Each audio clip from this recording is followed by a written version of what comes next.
Bonjour à tous, j'espère que vous êtes en forme. Aujourd'hui, je voulais revenir sur notamment une question qui m'a été posée, comment faire quand on ne sait plus quoi manger, qu'on n'a plus goût à rien.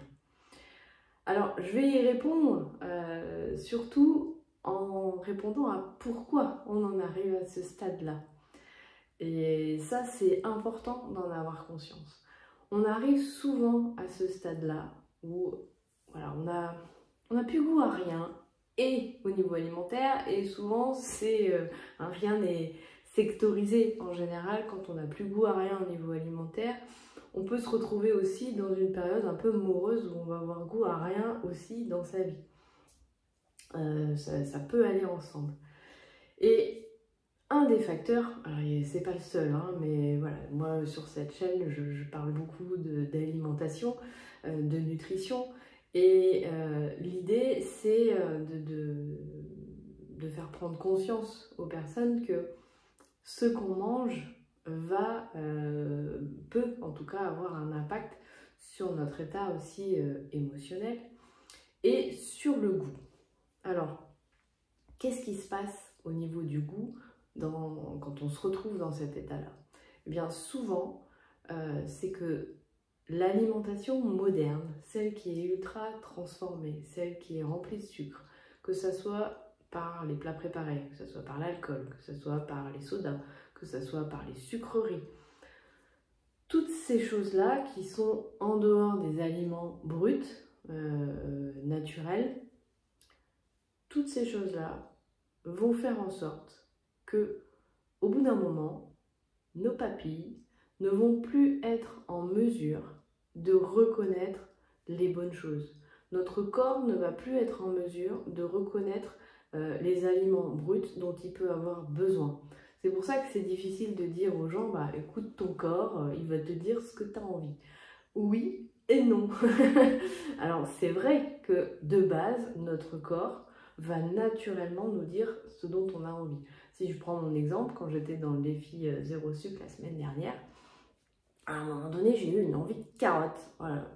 Enfin, j'ai eu envie de carotte, je me suis fait plaisir, je me suis fait une purée de carottes. Mais je l'ai savourée, mais vous imaginez même pas à quel point elle était bonne, ma purée de carottes. Enfin, mon écrasé de carottes plutôt, parce que c'était pas vraiment une purée. Mais peu importe. Et je l'ai vraiment savourée. Et pourquoi je vous dis ça? Parce que plus on va retirer le sucre, plus on va retirer donc le sucre raffiné, plus on va retirer les aliments transformés comme les chips, plus on va retirer l'alcool, plus on va retirer tout ça, plus nos papilles vont changer, et plus aussi notre organisme va de nouveau être en mesure de nous indiquer des aliments plus sains et plus bénéfiques pour nous à manger. Et c'est pour ça que je conseille énormément le programme détox, les programmes détox.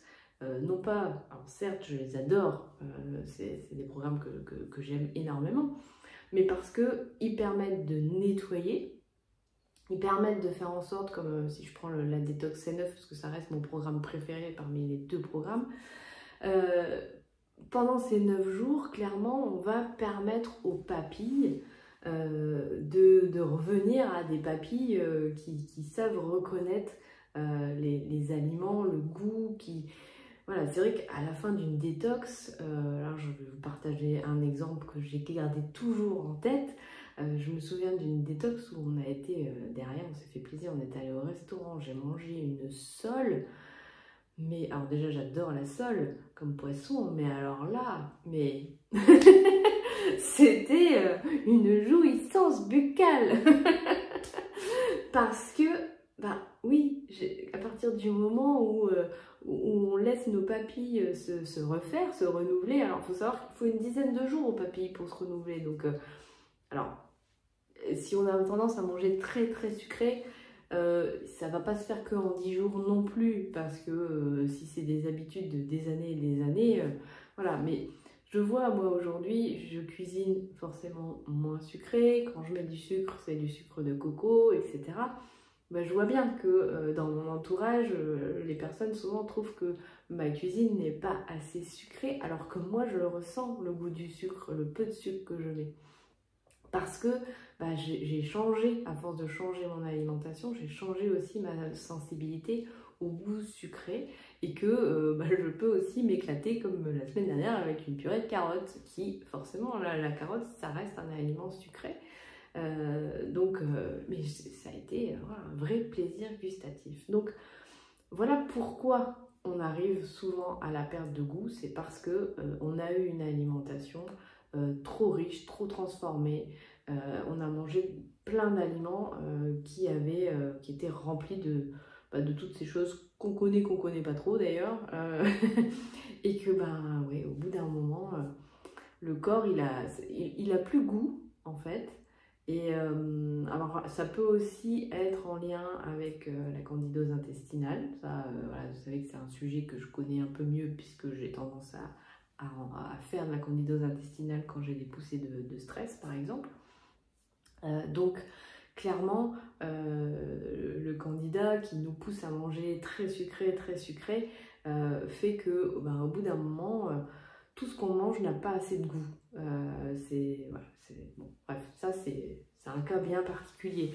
Mais déjà, de base, il faut vraiment avoir conscience que tous les aliments ultra transformés nous invitent à perdre le goût des bonnes choses, en fait, des choses saines, c'est comme ça. Alors, je ne veux pas rentrer dans un débat de l'industrie agroalimentaire, etc. C'est pas le but de ces vidéos. Le but de ces vidéos, c'est simplement que si ça vous parle, peut-être que commencer par un défi zéro sucre, ça vous aidera à prendre conscience des choses et à changer un peu vos papilles. Et puis si vous avez envie d'aller plus loin et de faire une détox en profondeur, c'est évidemment aussi d'aller vers les programmes détox que je propose, où j'apporte aussi un accompagnement personnel qui est gratuit et qui vous permet de vous libérer d'un certain nombre de choses. Alors, on ne libère pas toujours tout avec juste une détox, hein, on est bien d'accord, mais n'empêche qu'à chaque détox, on libère des choses et on a des goûts qui vont changer. Moi, régulièrement, à la fin d'une détox, je vais avoir des envies qui vont être très différentes de ce que je connais. Je vais avoir voilà, il va se passer des choses et je ne sais pas forcément quoi à l'avance.